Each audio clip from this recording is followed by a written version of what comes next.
আজকের গল্প ছবি, লেখা ও পাঠ অমিতাভ রায়।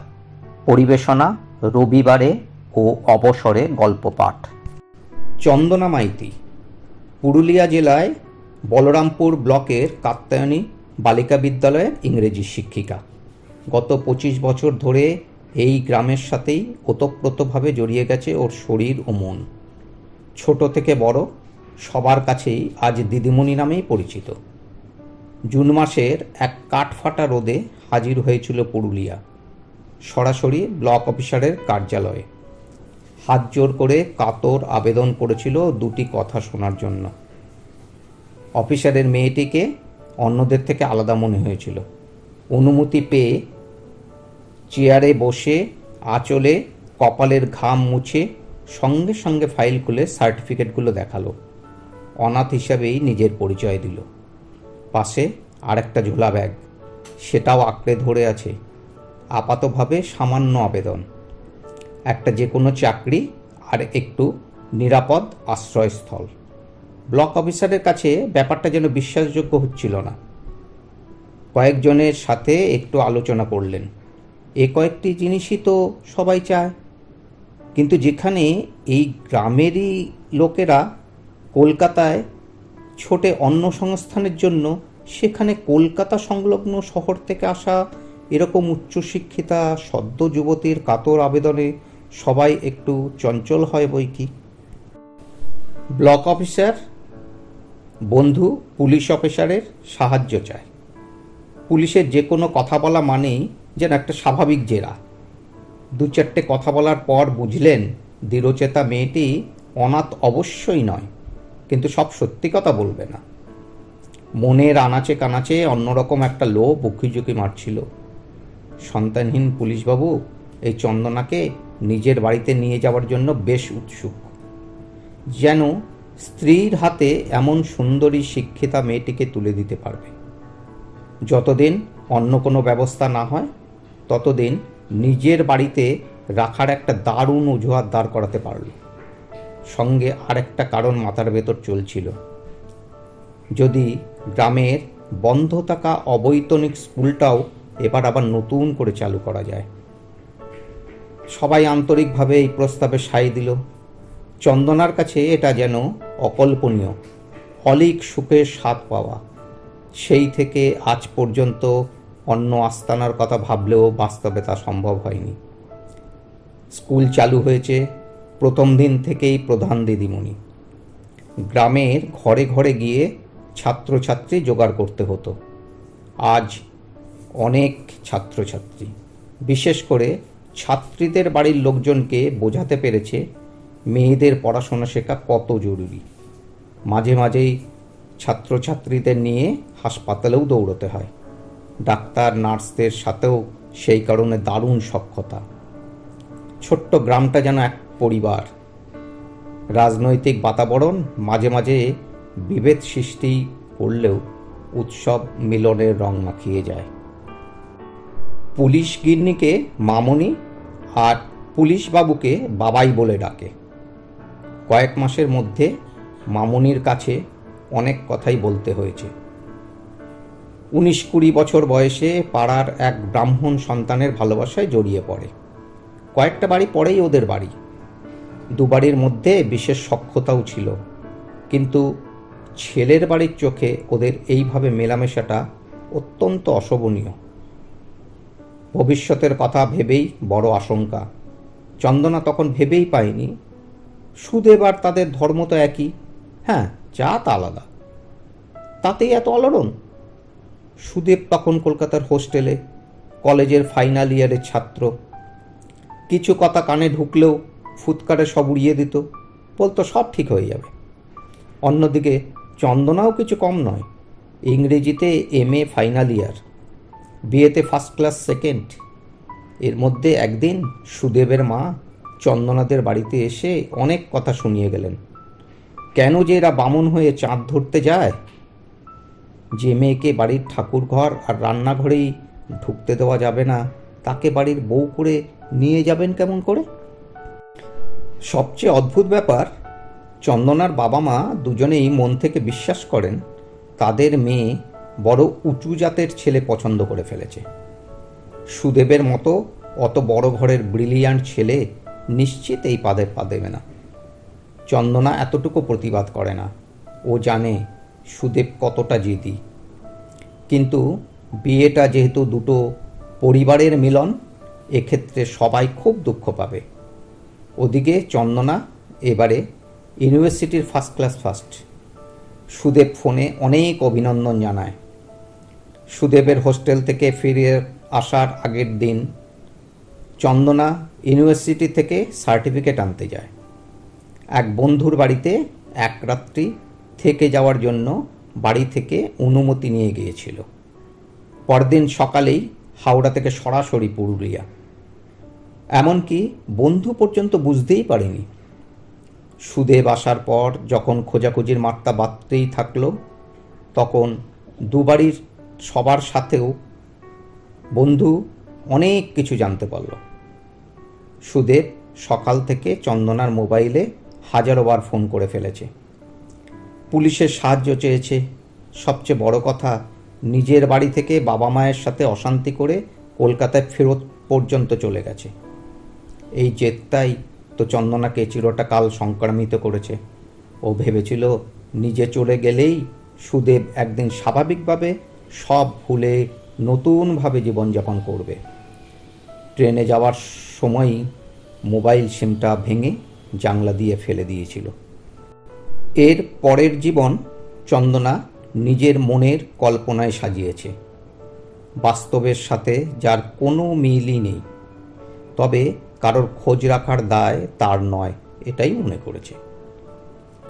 অভিমানী চন্দনা কারোর সাথে কোনো সম্পর্কই রাখেনি, কিন্তু সবার জন্য শুভকামনা করেছে। এখন পুরুলিয়ার এই গ্রামই তার পৃথিবী। মামনির বাড়িতে ওদের অ্যালবাম দেখতে বসলেই ওর অনেক ঘটনা মনে পড়ে যায়। কিন্তু সেসব ছবিগুলো ধূসর, কোনোটা আবার ভীষণ অস্পষ্ট। মনে হয় সবার কিছু ছবি যদি নিজের কাছে থাকতো। এখনকার ছবি দেখার অবশ্য একটা সম্ভাবনা ছিল, যদি ফেসবুক করতো। সবাই বলতো, বিশেষ করে মামুনি, কিন্তু কাউকে বলতে পারেনি। তাহলে যে ওর ছবিও তাদের কাছে পৌঁছে যাবে।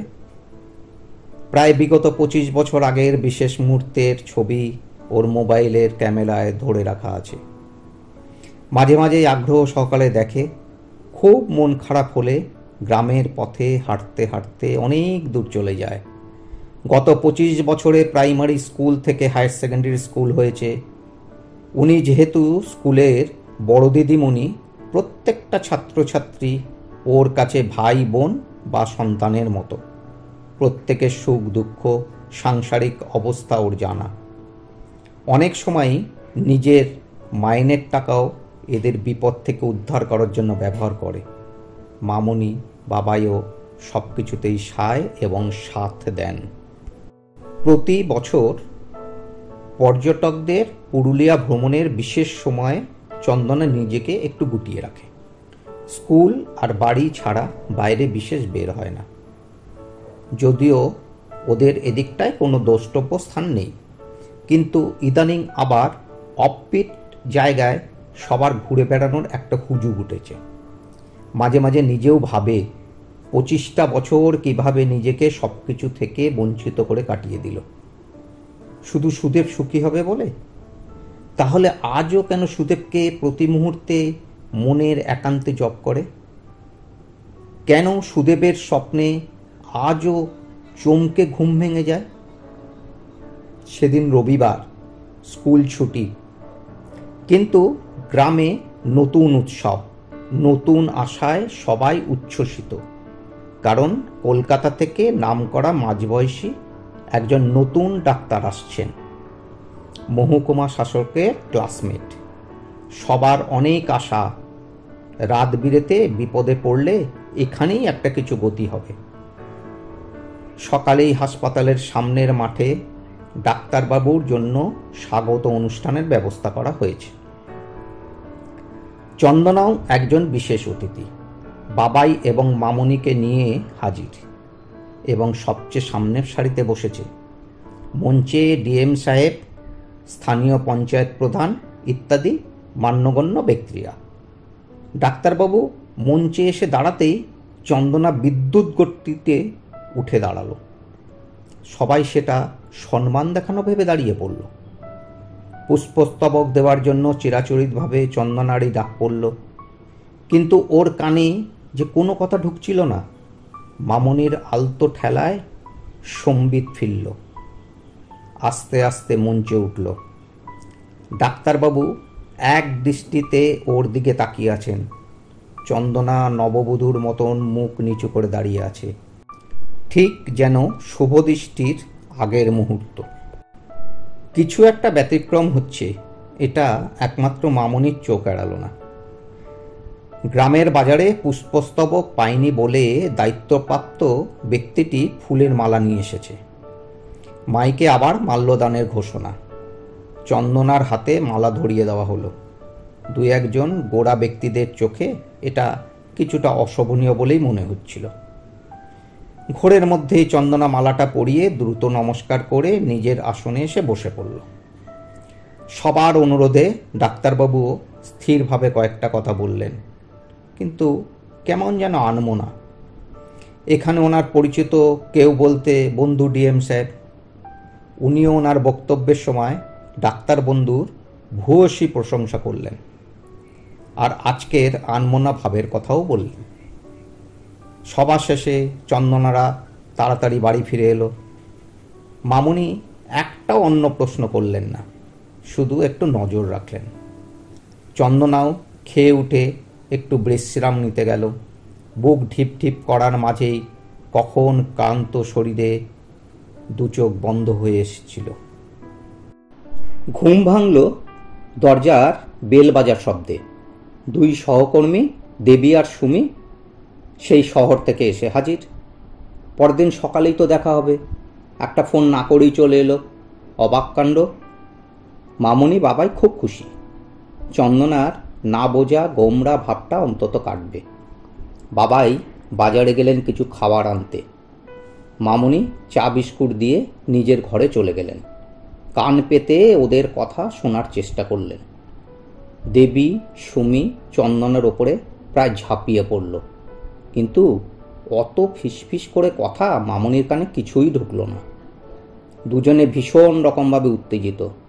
ফেসবুকের থেকে ডাক্তারের পাতা খুলে পার করল, যেন যুগান্তকারী কিছু আবিষ্কার করে ফেলেছে। ডাক্তারের নাম তো আগেই জেনেছিল, নাম থেকেই ফেসবুকের পাতায় সব খবর জানা। ডাক্তারবাবু 2010 সালের 18ই মে একটা ছবি দিয়ে লিখেছিল, 10টা বছর আগের স্মৃতি, মনের ঝিনুকে আসল মতি। একটা ঘরের ভিতর মালা বদলের ছবি, একটু অস্পষ্ট, তবু মেয়েটির মুখের সাথে ওদের কল্পনায় ওরা চন্দনার 25 বছরের আগেকার চেহারার ভীষণ মিল খুঁজে পেয়েছে। সবচেয়ে আশ্চর্যের বিষয়, ডাক্তারবাবুর 2025-এর স্ট্যাটাসে এখনও সিঙ্গেল। প্রতি বছর উনি এই ছবিটা অবশ্যই শেয়ার করেন এবং এবছরও করেছেন। আবার দুপুরে এই ছবিটার সাথে আজকের মালা পরানোর ছবিটা দিয়েছেন। ক্যাপশনে দিয়েছেন, ওদের লাখো প্রশ্ন। আর চন্দনার বক্তব্যের আগেই দরজার বেলটা বেজে উঠল। চন্দনা এদের মুখোমুখি এড়াতে আর নিজের স্বাভাবিকত্ব দেখানোর জন্য দরজা খুলতে গেল।